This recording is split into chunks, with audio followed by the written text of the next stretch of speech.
Bueno, vamos a estudiar hoy lo que es el paso 11, las ordenanzas. Para aquellos que tienen trasfondo católico, pueden, cuando hablamos de ordenanzas en el ámbito evangélico, es lo que se conoce en el ámbito católico, no todas, solo nosotros reconocemos dos, en el ámbito católico como sacramentos, ¿verdad? Como la Cena del Señor, conocida como Santa Cena, más por el catolicismo. Algunos de nosotros usamos el término, algunos dicen que no se debe usar así. Bueno, la Cena del Señor o la Santa Cena y el bautismo. Por supuesto, en el tema del bautismo va a haber diferencia en la práctica como se hace en la iglesia evangélica y en otras iglesias, no solamente evangélicas, sino otros grupos, y en la iglesia católica. Tal vez ahí vamos a hablar un poquito por qué se hace en el catolicismo de una manera, por qué se hace en los evangélicos de otra. Entonces, vamos a entrar en este tema y bueno, nos dice, escriba falso o verdadero. ¿Debo bautizarme para ir al cielo? Y nos hace esa pregunta. ¿Qué piensa? Eso es falso. Falso. Ok, el bautismo no salva. Por lo menos en nuestra creencia, el bautismo, según vemos en la Biblia, es un simbolismo. Es algo simbólico, algo que va a representar lo que hemos creído. En algunas iglesias, en el catolicismo, es como un paso para la salvación, por eso se llama sacramentos. El término significa sagrado mandamiento, algo que yo tengo que hacer. Se cumplen con cierta cantidad de sacramentos para poder alcanzar la salvación. En el caso de nosotros, no, lo hacemos por obediencia, pero entendemos que es algo simbólico y con participar yo no estoy caminando hacia la salvación. Camino hacia la salvación es a través de Jesucristo, como lo vimos, no a través de los sacramentos. Ese va a ser un poquito la diferencia, aunque el simbolismo va parecido. El bautismo y la cena del Señor me ayudan a ser más santo. ¿Qué piensan?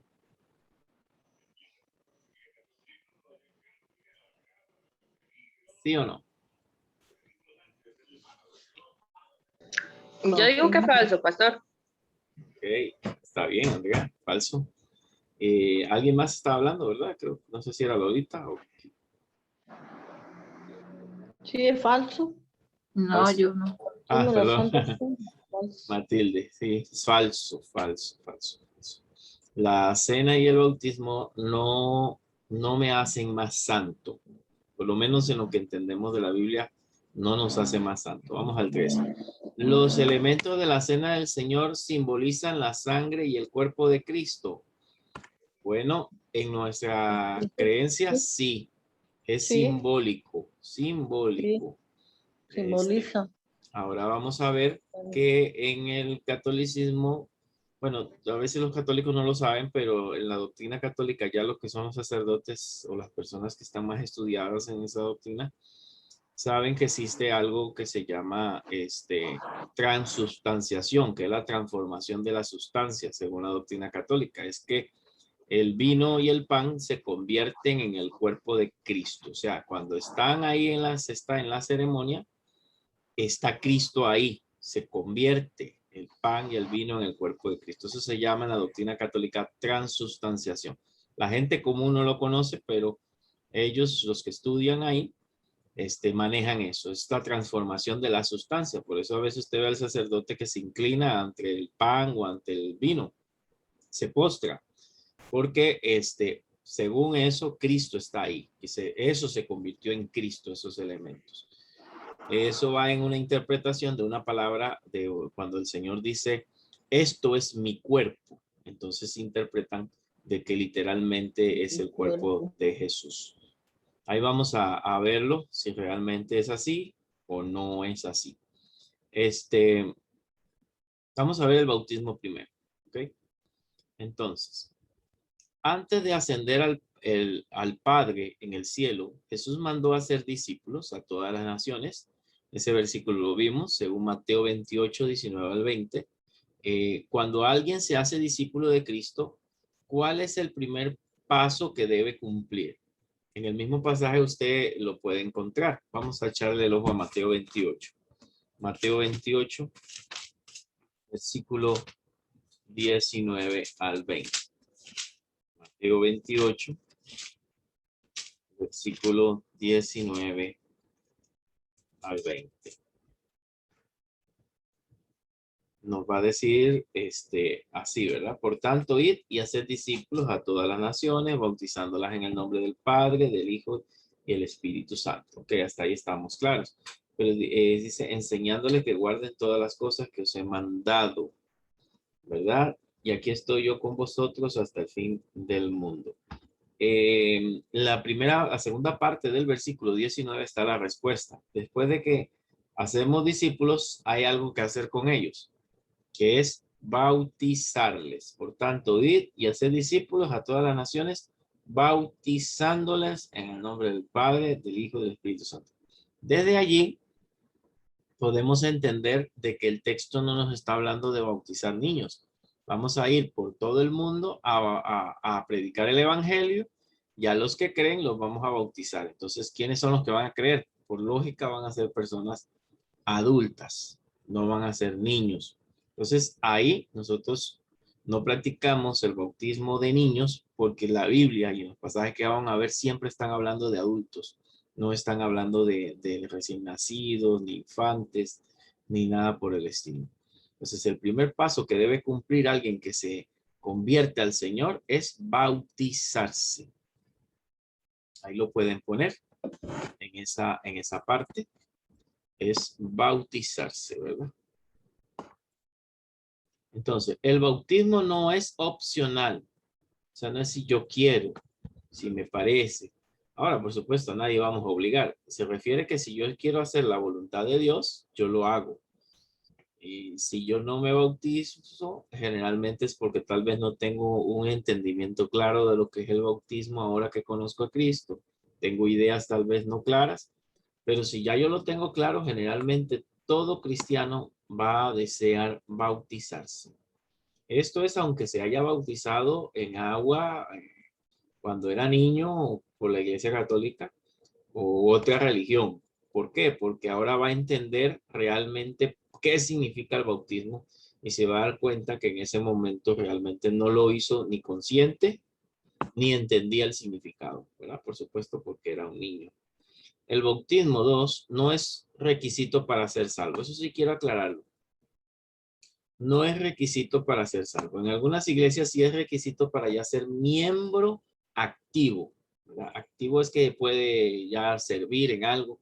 Algunas iglesias se brincan un poco eso mientras la persona esté llevando discipulados y los estén formando.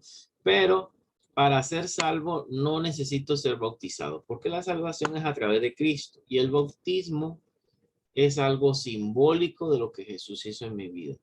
Dice, sino el resultado de que ya soy salvo. O sea, no me bautizo para ser salvo, pero me bautizo porque soy salvo. En el caso del carcelero de Filipos, un hombre adulto también, ¿cuál es el único requisito para la salvación? Y vamos a buscar ese ejemplo en la Biblia. Hechos 16, 30, 31. Hechos 16, 30 al 31. Bueno, el carcelero, ¿verdad? Ahí, en el versículo más adelante, se da cuenta de la situación que está ahí pasando.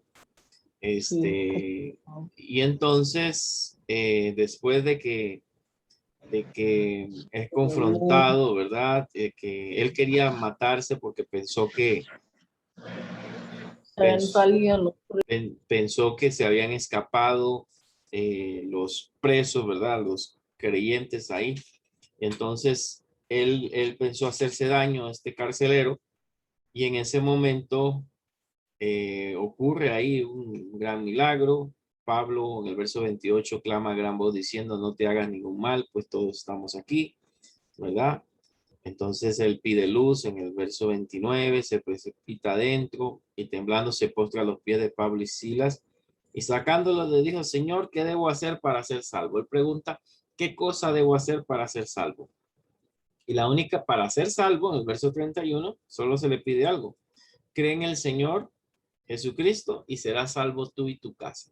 Entonces, para la salvación no necesito el bautismo no me salva. Sin embargo, es un resultado. Veamos más adelante. Y le hablaron la palabra del Señor a él, verso 32, y a todos los que estaban en su casa. Y él tomándolos en aquella misma hora de la noche, le lavó las heridas y enseguida se bautizó él con todos los suyos. Vea el resultado.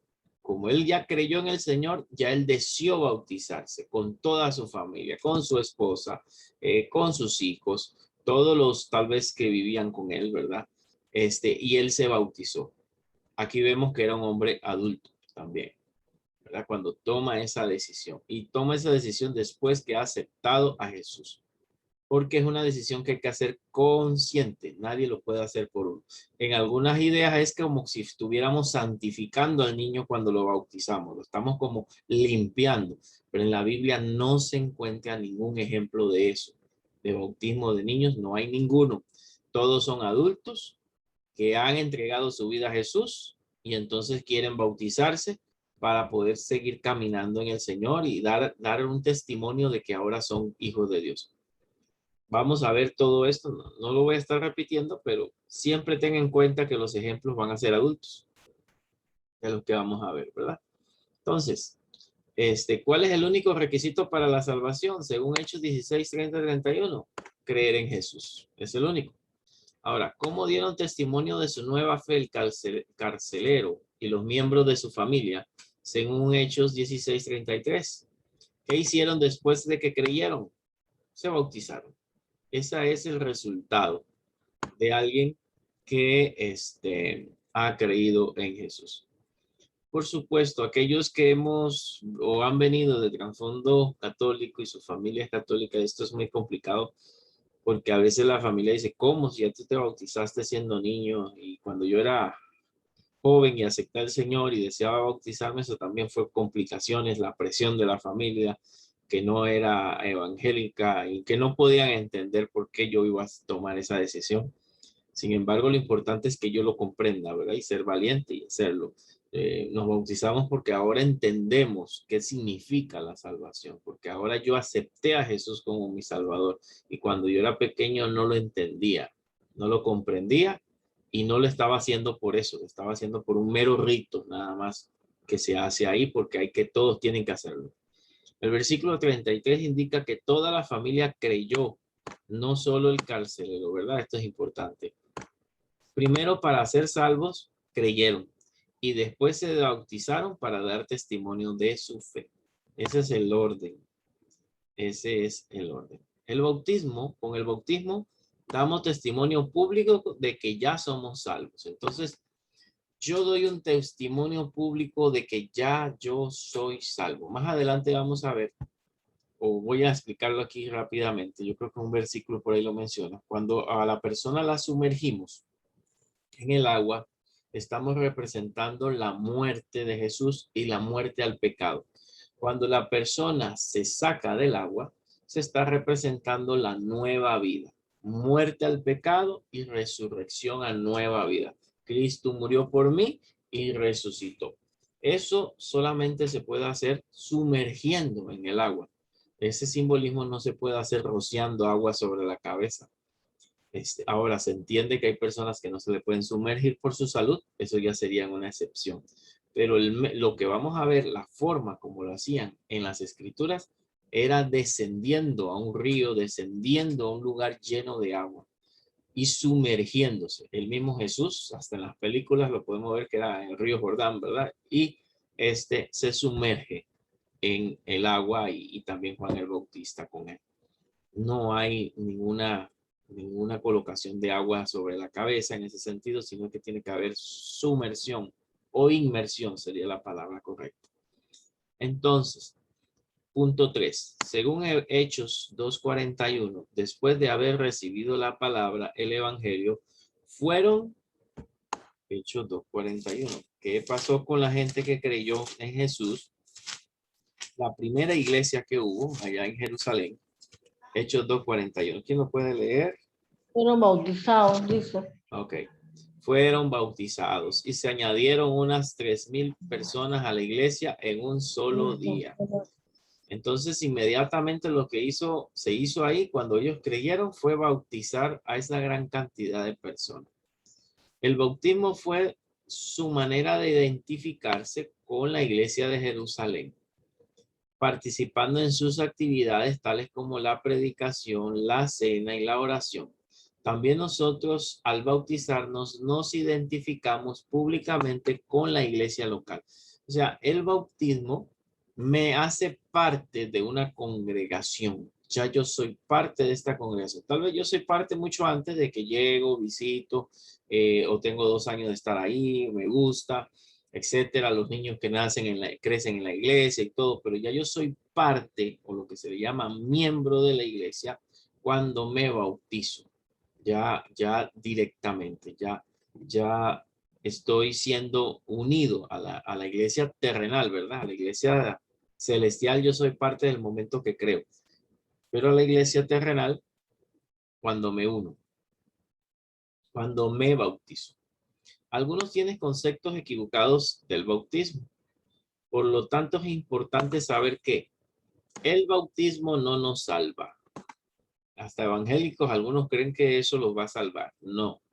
Y cuando se hacen, hay iglesias que hacen cursos de bautismo y uno pregunta eso y por más que uno lo explique, parece que la mente humana siempre tiende a pensar que el bautismo lo va a hacer o más santo o salvo.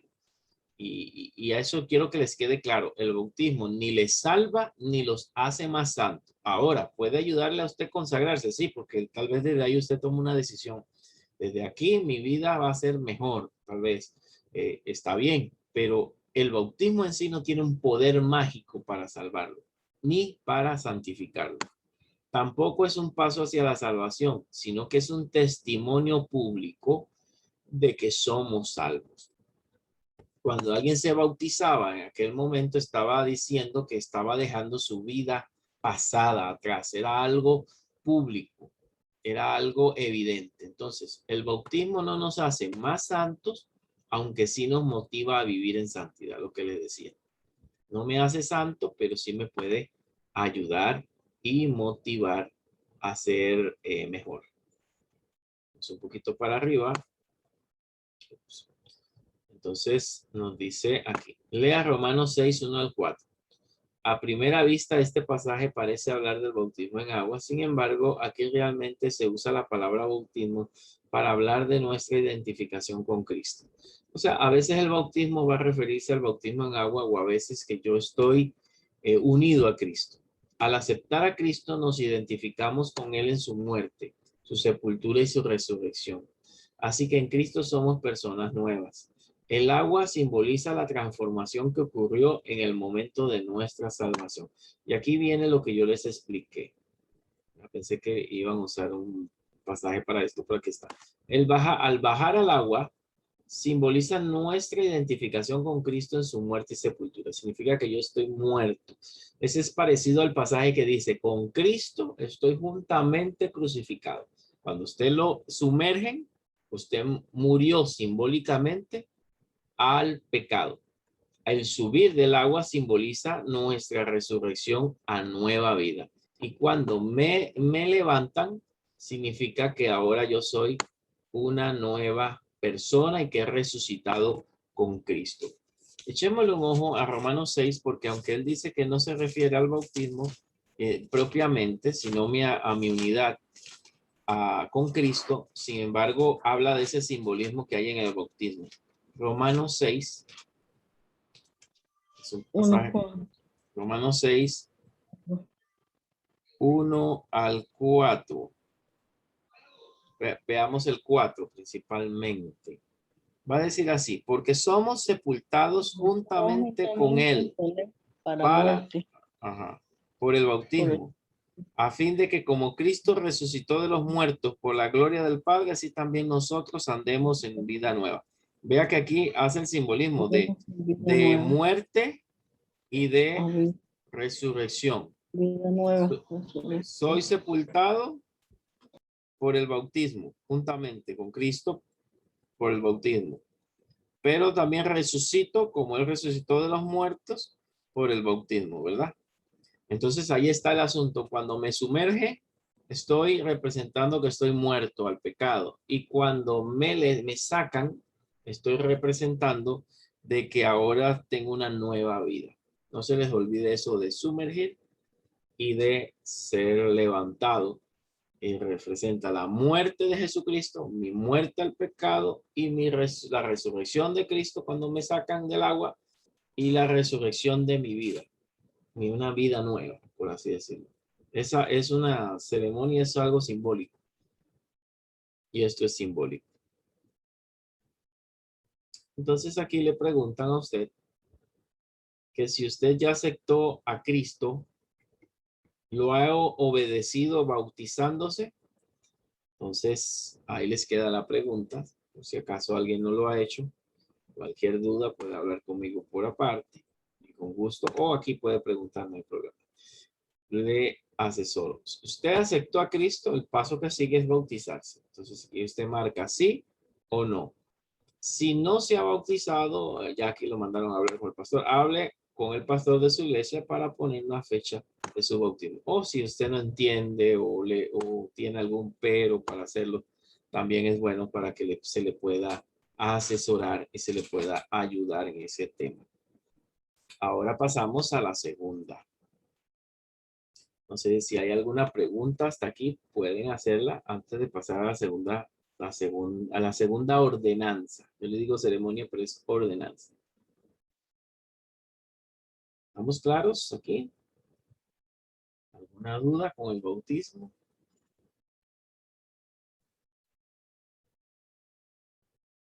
¿Está clara mi hermana Matilde, Polita, Karen, Andrea?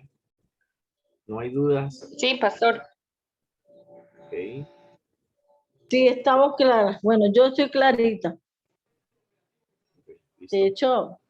De hecho, me acuerdo mucho las palabras cuando yo me bauticé. Muero para el mundo y vivo para Cristo. Es lo que estamos hablando. Morimos cuando Simbólicamente. nos sumergimos y Sí. Ok. vivimos famosos. Entendido. Bueno, la más nueva, Lolita, ¿estás clara con lo que expliqué? Si no, ahí después podemos conversar, pero no sé si estás clara. Sí, sí. Ok, listo. Bueno, pasemos a la cena del Señor entonces. La cena del Señor. La Santa Cena. Algunos dicen que los evangélicos no debemos decir, eso ya es a veces unos extremos que tenemos contra todo lo que diga santo, porque nos recuerda a la Iglesia Católica. Ya hemos cambiado mucho en eso, pero yo no le tengo problema en decirle Santa Cena y a la Biblia decirle Santa Biblia. Eso no me afecta y sigo siendo evangélico. La Santa Cena o la Cena del Señor, como usted lo quiera llamar, fue instituida por el Señor Jesucristo. Aquí recuerde que la Iglesia Católica le llama la comunión, ¿verdad? La comunión. Y a mí, la verdad, sí me gusta el término comunión porque representa una unidad entre Cristo y la iglesia y entre los mismos hermanos porque todos participan del mismo pan y de la misma, eso representa unidad. Así que tampoco tengo problema con el término comunión. Pero bueno, la cena del Señor, la Santa Cena o la comunión fue instituida por el Señor Jesucristo la noche que fue entregado como señal de compromiso del nuevo pacto. Es sagrado y especial, pero no es un sacramento. Quiero explicar aquí este término de nuevo, porque puede traer confusión. No es un sacramento. La palabra sacramento, si no me equivoco, viene del latín, sacramentus, o sea, sagrado mandamiento. En el término literal, sí, es un sacramento. O sea, yo tengo que ser sincero que es un sagrado mandamiento, pero no es un sacramento al estilo católico como algo que me da más gracia, más poder, más favor, ¿verdad? Entonces usted sabe que los sacramentos vamos a tener también, a ver si me acuerdo, hace tiempo que no estoy con personas católicas, entonces se me olvida. Estamos hablando del bautismo, vamos a hablar de la comunión, bueno, está el mismo matrimonio es un sacramento para ellos. La Perdón, reconciliación. pastor. La confirmación, es la confirmación que es como, Pastor, estoy perdida. ¿por qué está perdida? Porque no sé dónde está lo que usted está hablando en Ya la le digo, misma página. está en la página Ah, que sigue, estamos en la página sí, por 28. eso. Página 28, hermano. Sí, pero usted dice la Santa Cena, y no dice, Aquí, no dice así. vea la página, aquí lo estoy subrayando, Sí. la Santa Cena.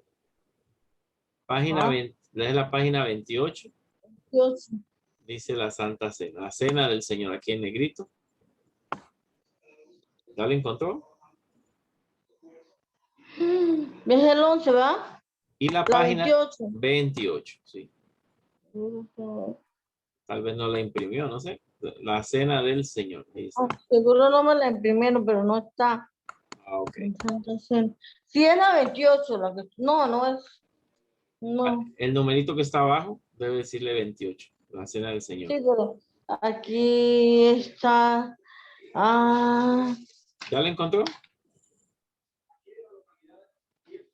creo que sí, ya, perdón, pastor. No se preocupe. Sí.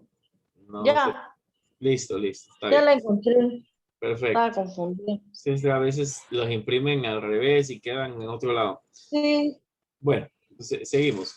La cena del Señor fue instituida por el Señor Jesucristo. Ya le dije que podía llamarse de varias formas, dependiendo de qué iglesia, credo y demás, ¿verdad?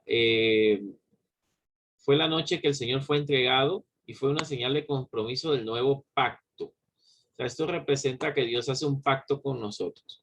Pero es sagrado, especial, pero no es un sacramento. O sea, es una representación de lo que Jesús hizo, si es valioso, si es importante, si es sagrado en el sentido de que debe ser respetuoso ese acto, ese momento.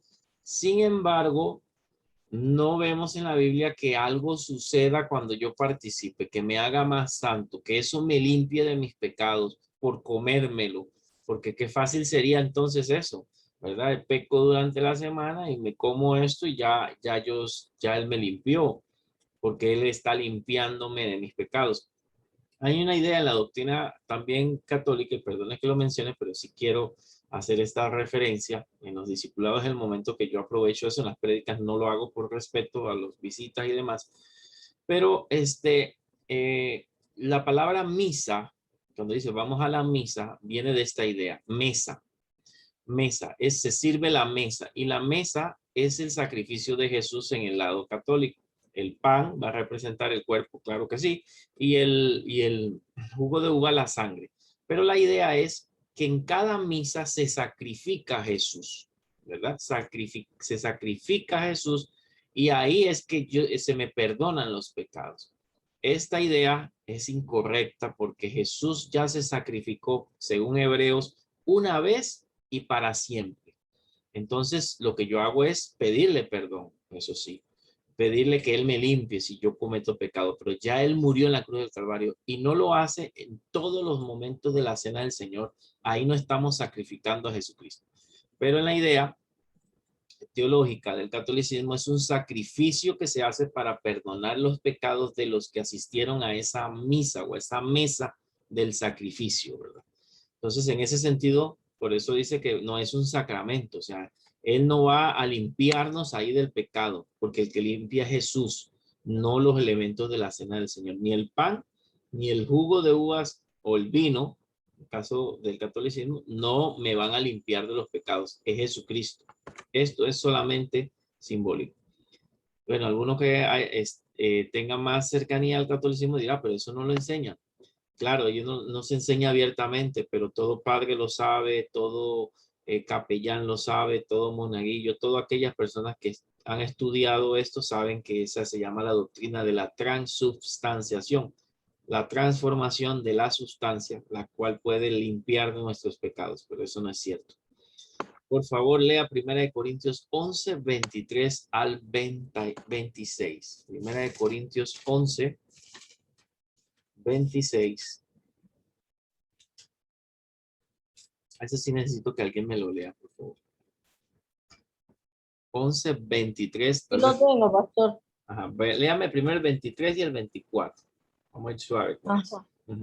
Dice, porque yo recibí del Señor lo que también os he enseñado, que el Señor Jesús, la noche que le fue entregado, tomó pan y habiendo dado gracias, lo partió y dijo, tomad, comed, esto es mi cuerpo que por vosotros es partido, hacer esto en memoria de mí. Perfecto. Ahí vamos a hacer una pausa ahí. Ahí viene el problema. ¿Qué dijo Jesús? Este es mi cuerpo que por vosotros he partido. Entonces ahí es donde la doctrina católica va a decir, no, ahí dije, literalmente, léalo. Ahí dice que ese es su cuerpo. Entonces, una explicación es que se transforma en el cuerpo de Cristo cuando se participa de la cena del Señor. Pero eso no es lo que enseña. Recuérdense que Jesús hablaba en forma de metáforas. Un ejemplo de eso cuando dice, vosotros sois la luz del mundo. Yo no soy luz, pero él dice que yo soy luz. ¿Qué significa eso? Que yo soy como la luz. Entonces, cuando Jesús dice, yo soy el pan, ¿verdad? Que descendió del cielo, eso lo dice también en San Juan, ¿verdad? Yo soy el pan que descendió del cielo. No quiere decir que Jesús es un pan. Está diciendo que yo soy como el pan, yo soy como el maná que ustedes comieron, ¿verdad? Yo soy tan importante como el pan. Es una figura simbólica. Y cuando Jesús aquí dice, esto es mi cuerpo, no es que realmente era su cuerpo, porque él no había sido sacrificado todavía. El pan no podía convertirse en el cuerpo de Cristo porque Cristo no había muerto. Él está queriendo decir, esto representa mi cuerpo y esto representa mi sangre. Cada vez que ustedes lo hagan, acuérdense de mí o acuérdense del sacrificio. Y ahí es donde viene la confusión con esa frase, nada más. Es la que nos hace interpretarlo mal. Esto es mi cuerpo, pero no es literal, porque el pan no era el cuerpo de él. Esto representa, es lo que lo traduciríamos a nuestros días, esto representa mi cuerpo.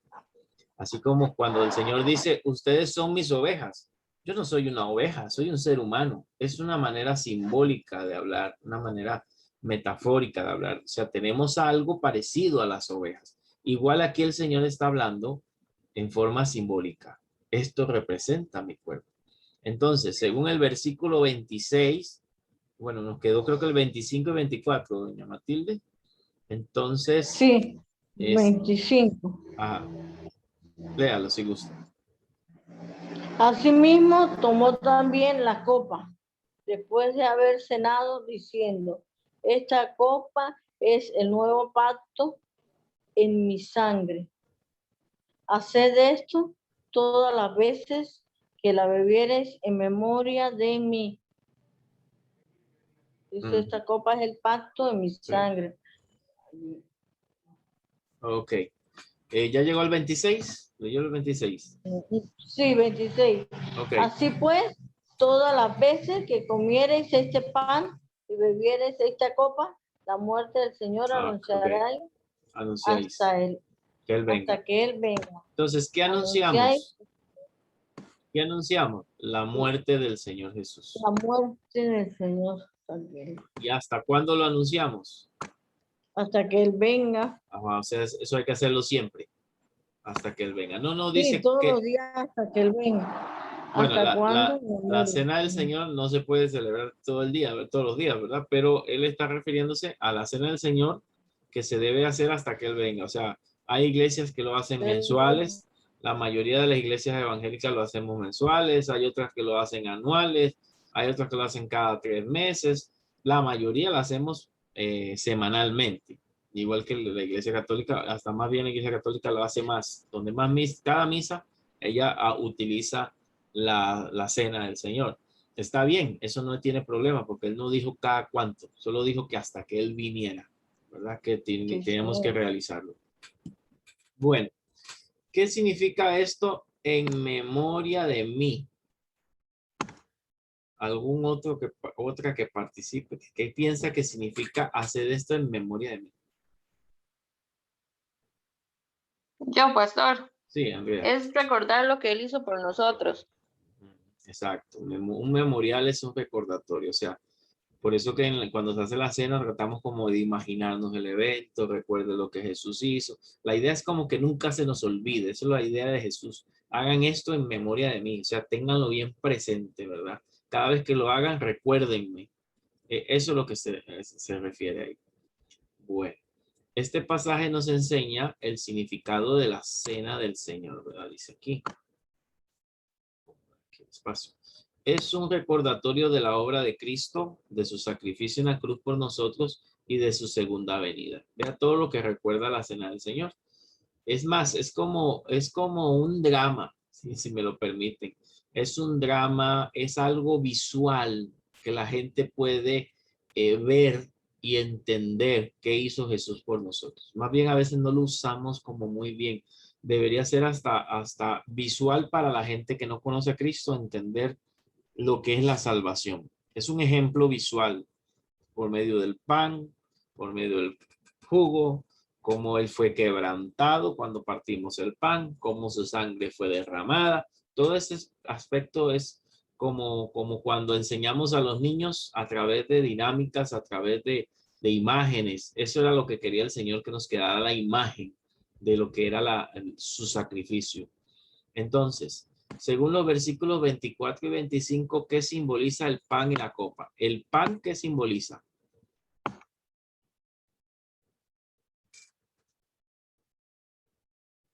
No todos. El cuerpo, El cuerpo. Y la copa, el entonces. cuerpo, Exacto. Y la la copa, sangre. la sangre de Jesús. Entonces, el pan va a representar el cuerpo de Jesús y la copa, la sangre. Que si es vino, que si es jugo, nosotros usamos el Welch, ¿verdad? Para no usar vino y no tentar a los hermanos. Bueno, mi opinión, yo creo que es vino, era vino. En aquella época era vino. Lo que pasa es que los judíos utilizaban dos tipos de vino, uno que era más alcoholizado y otro que era menos, que casi era como un jugo de uvas. Entonces es probable que Jesús usara el que era menos alcoholizado para esto y era considerado el mejor vino. Sin embargo, y si no fuera así, de todas maneras los judíos no eran alcohólicos en su mayoría. Ellos usaban el vino para las comidas. Entonces no era que andaban ahí tomando cerveza y caminando por ahí con una cerveza en la mano y una copa. No, en la mayoría ellos tenían una buena cultura. Como algunos europeos usan el vino entre comidas, algo así. Entonces, a mí no me afecta pensar si era vino, pero creemos que era un vino con poca fermentación, ¿verdad? Por eso usamos un jugo para no tentar a los hermanos a hacer otra cosa después. 7.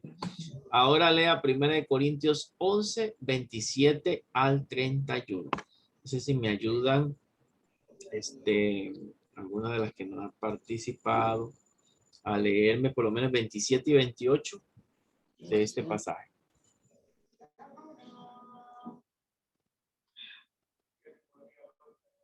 Primera de Corintios 11, 27 y 28.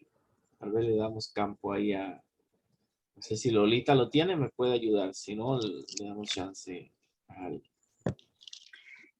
De manera que cualquiera que comiere este pan o bebiere esta copa del Señor indignamente será culpado del cuerpo y de la sangre del Señor. Por tanto, pruébese cada uno a sí mismo y coma así del pan y beba de la copa. Muchas gracias. No sé si Karen puede leerme el 28 y el 29, sería. 27, 28, perdón, 29 y 30. Ajá. Ok, pastor. Porque el que come y bebe indignamente, sin discernir el cuerpo del Señor, juicio come y bebe para sí, por lo cual hay muchos enfermos y debilitados entre vosotros, y muchos duermen. Okay. Discernir ahí es como analizar la cena del Señor. Aquí no está hablando que alguien esté en pecado y no deba participar. A veces aplicamos ese versículo para decir, no, ese no debe participar porque hizo esto. No, el texto está hablando de gente que no está discerniendo, no está concentrada, están comiéndose el pan y el jugo como si se comiera un confite, o sea, no están analizando, no están discerniendo el cuerpo del Señor. Y ese es el pecado, es la irreverencia. O sea, lo que pasa en un culto, cuando la gente está en otra onda, y aquí él dice que en la cena del Señor, si no lo hacemos seriamente, dice que juicio come y bebe para sí. O sea, puede tener un castigo de Dios. Y dice, y hay muchos enfermos y debilitados entre vosotros.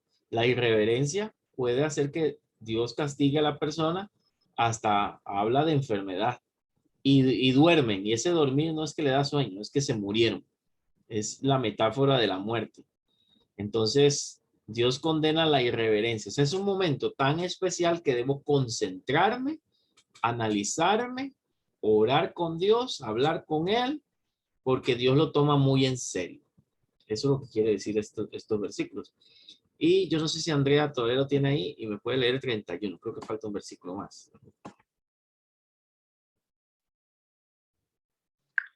Si pues nos examinamos a nosotros mismos, ¿no seríamos juzgados? Exacto. Si nos examinamos a nosotros mismos, no seríamos juzgados. Entonces, ¿cuál es la solución? Examinarme. Eso significa que cuando estoy en la cena del Señor, presento mis pecados, me examino, me hago autoexamen yo mismo para que cuando participe esto sea de bendición, ¿verdad? No significa que la idea equivocada de que solo participan los santos y los perfectos. No, sino participan los que se examinan, se analizan y piden perdón a Dios por sus pecados. Esos son los que van a participar, los que lo hacen sinceramente, lo que lo hacen de corazón, lo que están siendo reverentes, ¿verdad? No están ahí haciéndolo mecánicamente. Entonces esto es muy importante. Para usted, ¿qué significa esta acción? Bueno, aquí se la dejo ya con lo que he explicado a su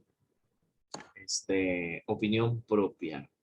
Para mí sería que debo analizarme, que debo participar de la mejor manera. Ahora, esto no dice que no debo participar si cometí un error. No, el texto no dice eso. El texto me manda a examinarme. A veces, a mí sí me molesta cuando hay gente que predica, o a veces los pastores hemos enseñado a la gente eso. Y hay iglesias donde se le enseña, no, si esta persona pecó, no puede participar. Yo no veo que el texto me diga eso. El texto me dice es que no debe participar sin examinarse, sin arrepentirse. Eso es lo que me dice el texto. Entonces yo no puedo juzgar quién está participando bien y quién no. Cada quien con Dios se juzga a sí mismo. 8. Primera de Corintios 10, 16 al 17 enfatiza otro aspecto de la cena del Señor, que es la comunión, ¿verdad? Como lo llama el catolicismo, bien dicho. Es un término que sí me gusta, la comunión. Es un momento de comunión con Cristo y con nuestros hermanos. ¿Qué es tener comunión? ¿Qué sería para algunos de ustedes tener comunión? Así la palabra sencilla, sin aplicarla. ¿Qué es? Yo tengo comunión con alguien. ¿Qué sería tener comunión? Estar unidos, estar unidos, comunión, estar en mutuo acuerdo en muchas cosas Ok, ¿está bien? Perfecto. Estar unidos, estar en mutuo acuerdo, tener una amistad con alguien, tener una buena relación. Eso es lo que quiere decir.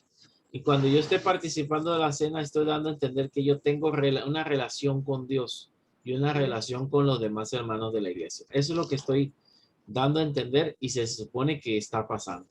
Cuando no participo, es que tal vez no tengo comunión con Dios, ¿verdad? Sin juzgar, tal vez algo me ha pasado y tal vez no me siento bien en ese lugar. Eso es lo que damos a entender.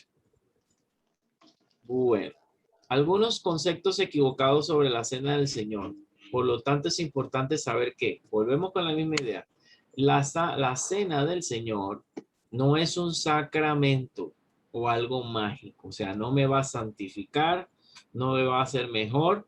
Sin embargo, si yo lo hago adecuadamente, por supuesto que me va a ayudar a crecer en mi vida espiritual, ¿verdad? No nos hace más santos, aunque sí nos motiva a la santidad, lo que vimos también con el bautismo. La copa no se convierte en la sangre, que les quede claro, ¿verdad? No se convierte en la sangre. No hay que postrarse ante ella, no hay que adorarla como otros grupos lo hacen. No hay que pensar que yo me estoy comiendo el sacrificio de Cristo. No, ni el pan en el cuerpo de Cristo, sino que lo simbolizan, es simbólico.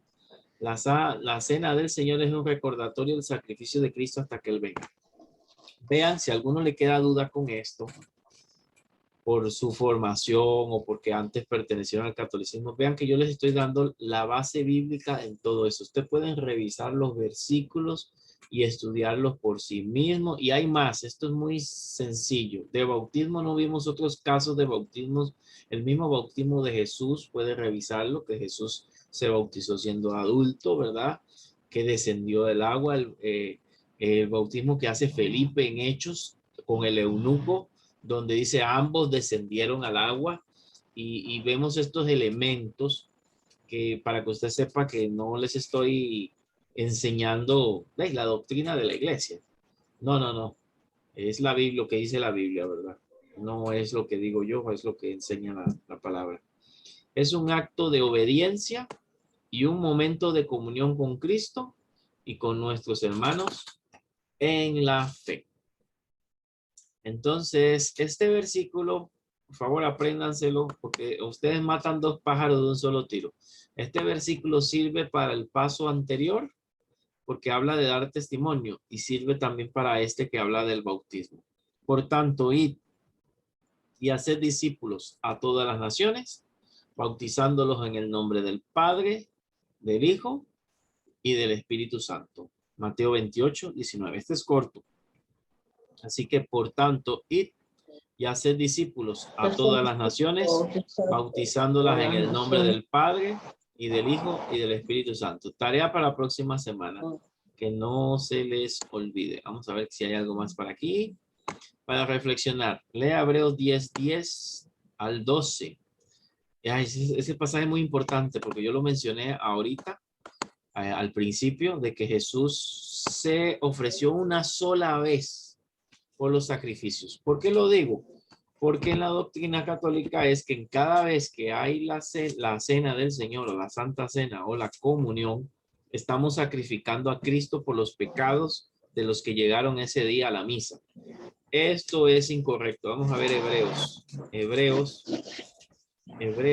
10, versículo 10. Vamos a ver, 10. Dice así: en esa voluntad somos santificados mediante la ofrenda del cuerpo de Jesucristo, hecha una vez y para siempre. O sea, la cena del Señor no es un sacrificio que estamos haciendo. No. Porque Jesucristo se ofreció una sola vez y para siempre. Ve al 11. Y ciertamente todo sacerdote está día tras día ministrando y ofreciendo muchas veces los mismos sacrificios que nunca pueden quitar el pecado. Estos sacrificios no pueden quitar el pecado, pero Jesús se ofreció una sola vez y para siempre. Entonces, ve al 12 también. Pero Cristo, habiendo ofrecido una vez para siempre un solo sacrificio de los pecados, se ha sentado a la diestra de Dios.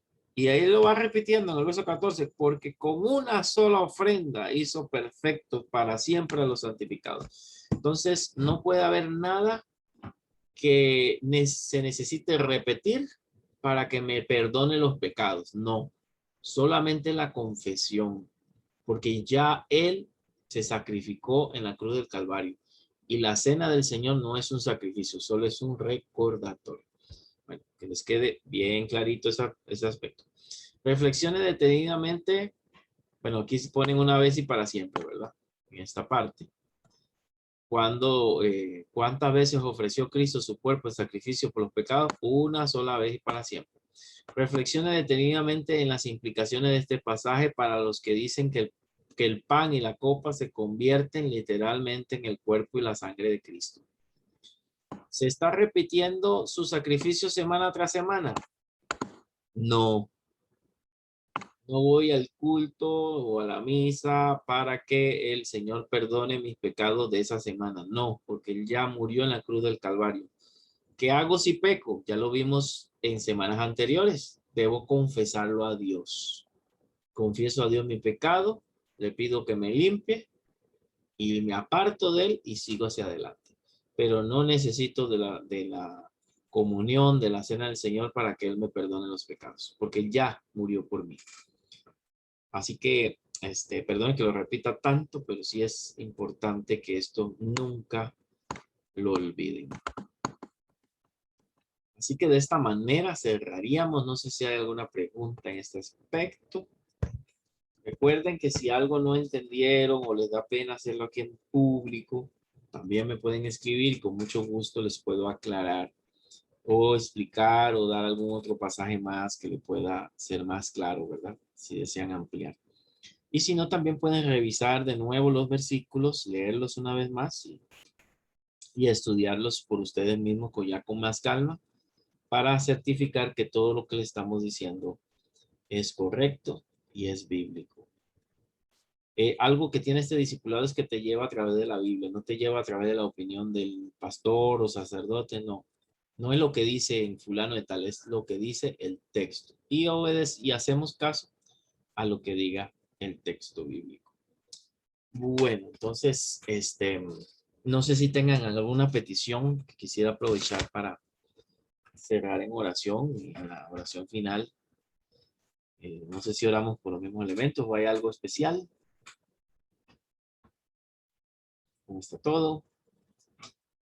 Aquí vamos, antes Pastor, de... por una Sí, petición, perdón por interrumpirlo, no hay por una problema. petición personal y por agradecer porque he estado pidiéndole a Dios por una petición personal, no sé si se acuerda y ya